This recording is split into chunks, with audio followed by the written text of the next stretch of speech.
This is Bobby with Renaissance Game Supply. So I'm getting ready to move my card robot here into a room where it's going to be a lot quieter in the house and whatnot to operate.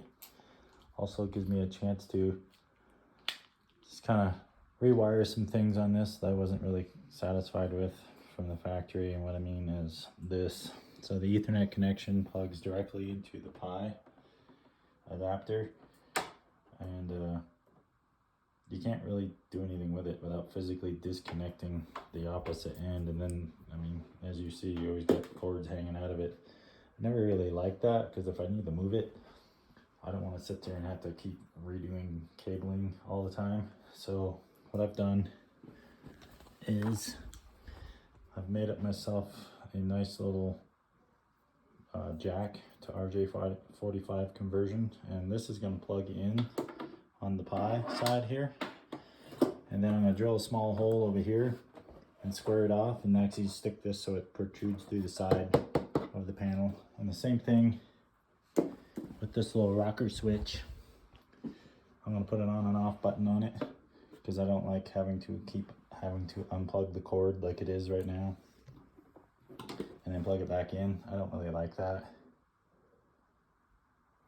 So I'm going to redo the connection on that as well, and then put a little toggle button. So I'll probably put the power up high and the Ethernet down low. So I'm going to go ahead and get this panel off, mark these holes up, get these guys in, and I'm going to show you the difference. So as you can see, this is how the Ethernet's coming in right now. It's just kind of crossing over that power. I don't really like that. Plus it's super tight. It's going to actually pull on this Pi device, and I don't like that at all. I think that can eventually cause premature issues. So we're going to go ahead and get that right out of there. Okay. And this is what I was trying to get down to, is where we had just enough room up here. So notice this is where your vacuum pump is, and the edge of your box is going to kind of cover the center of this. So you got plenty of room to stick a device. However, I would stay away from the moving part area, and I would stay away here. So I'm thinking probably in this prime real estate. So probably somewhere right up in here is where I'm going to put these two holes. So I'm going to go ahead and turn this off and get my holes pre-made. All right, so we got us two nice pre-made holes, and obviously it's not the right size. So we're going to use a step bit to make these holes a little bit bigger so that they keep their nice little round appearance. And then I'm going to square one of these off, if I can find my connector here. Hold on here.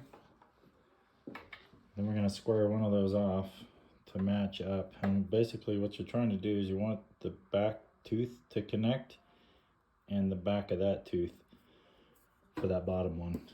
I'm going to show you what I mean here in a minute. All right, we got the toggle switch in, and basically what I wanted to show you was that this is not a 3/4 inch hole, and that step bit that I showed you earlier is 3/4 max. So I ended up having to step up to my second one, and as you can see, it was not the 7/8, which is the largest.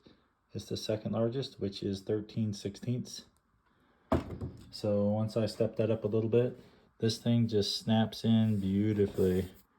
So I got a little bit of cleanup here to do once I get this second hole all squared up, and then I can go ahead and get my connections made. But basically what I want to do is I want to bring in this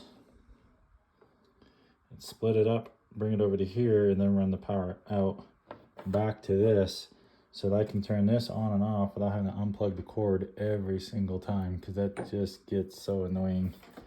And then you don't have all that stuff hanging out in the way. I'm going to show you here in just a few minutes. So I already had these little 2 conductor whips, and what I did is I just stuck one end into the chuck of a drill, held the other end, and then just kind of twisted them up so that they look all braided. And this is what I'm going to use here in a minute. And the reason why I chose these is these whips already had factory connections on them, and I always save this stuff from kits when I'm installing things in the field, so I got lucky that I had these. So some of you guys out there, if you're choosing to do this, you're gonna have to make your own. And it's 18 gauge wire, just so you know. All right, so I temporarily have it just kind of patched through the front here. I am going to put a power strip up underneath here. As you can see, there's not a whole lot of room. I mean, there's plenty of room. There's just not an outlet anywhere underneath there. So I will put a power strip here eventually. It's just not right now. So I want to show you what the finished product looks like. So that's a Keystone jack. So basically it's just a long rectangular hole, and I just kept test fitting it, test fit it like 3 or 4 times, and I finally got it exactly the size I wanted. And now the reason why I want one like this is if I have to recycle the Ethernet on this or something like that, I can just come over here, unplug it, wait a few seconds, plug it back in. I've already tested all this. I know that it works. In fact, we're in a few minutes where we're going to turn this on, and I'm going to show you that it's online. And the other thing I wanted to show you was this is a very nice snug fit here. There's no play. So we're going to go ahead and turn that guy on. And then over here, you're going to start watching it come up. Now it's nice having that toggle switch because you don't have to keep unplugging the power from the power brick. That is super annoying.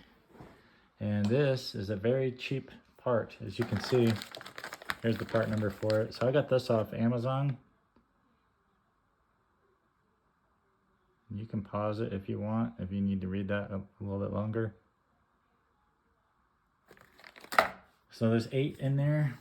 Again, so if that burns up or burns out, you can just replace it. I mean, you got 8-pack. I don't even think they were that expensive.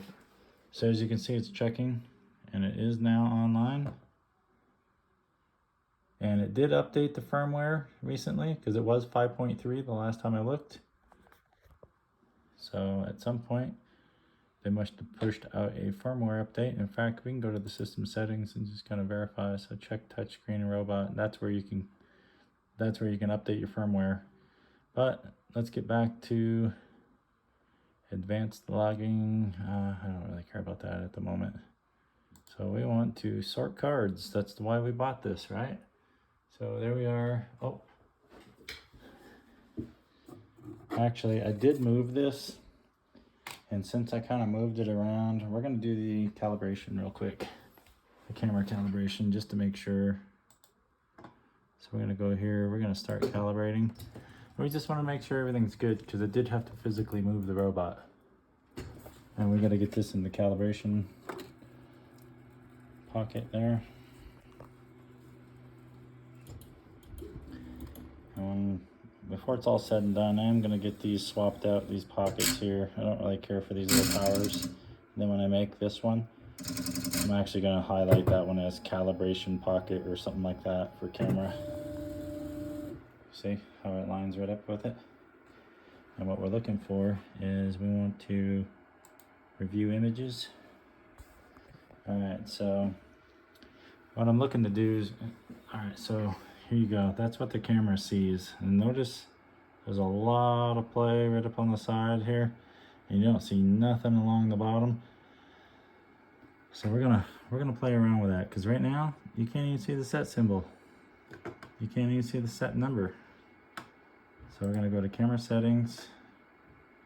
We're gonna do lower crop, and I think you want to go negative number, save, review, and you can watch it shift. Ah, there we go. Okay, so now we got the set symbol back. So we're gonna do it one more time. Card lower crop. So there is no 190, so we're gonna do that. Hit save, review image, and watch that shift. Okay, so I don't know if we need to do anything more. Maybe shrink the top a little. So let's try that. Camera settings, card left top, card upper crop. So we want to back it out just a little. Save, review. That seemed like it went up. Let's go the opposite direction. Camera, card upper crop.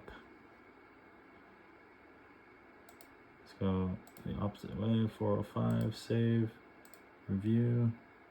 Okay, that shrunk it down a little bit. That's good. Because I'm trying to keep that kind of centered in the photo here, in the window. I mean, we could go right, go left a little bit. So let's go do that. Card right crop. Let's go negative a little bit here. Save, review. Nope. All right, camera settings. Gotta go the other way. And review. And notice it shifted. Okay, that's kind of what I want right there. But I want to pick up some of that left too. So we're gonna go to camera settings and we want to do card left crop, and let's add to it. Save, review images. Oops, we want to go minus. So back to 440. Review. That's more like it. I think that's a way better view. So we're going to give that a shot.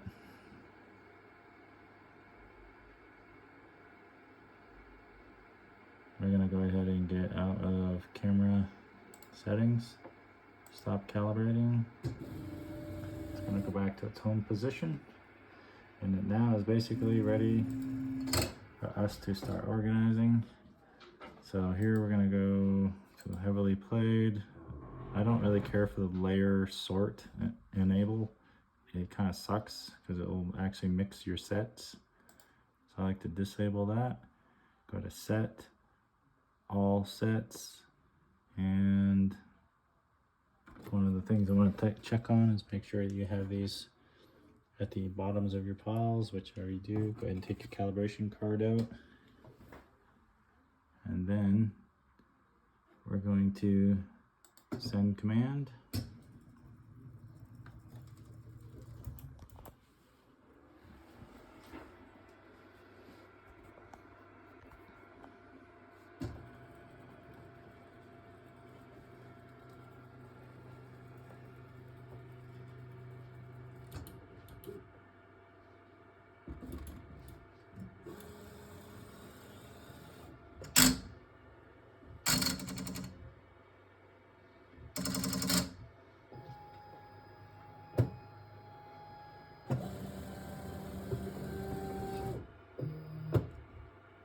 Here it's going to measure the height of the stackers.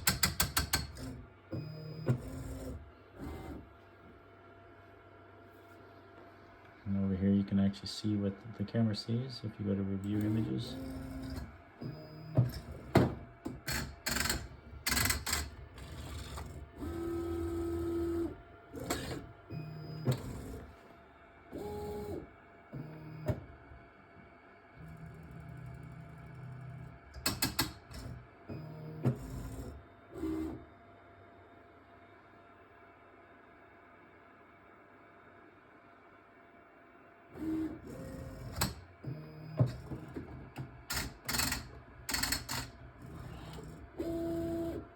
Oh, we picked up a couple. That suction's pretty strong. Might have to knock the suction down just a little bit.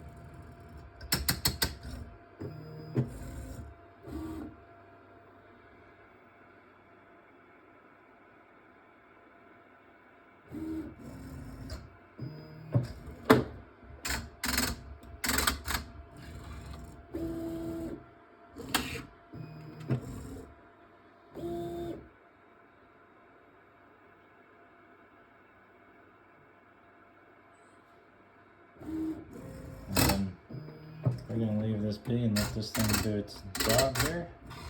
Come back and check on it here in a few minutes.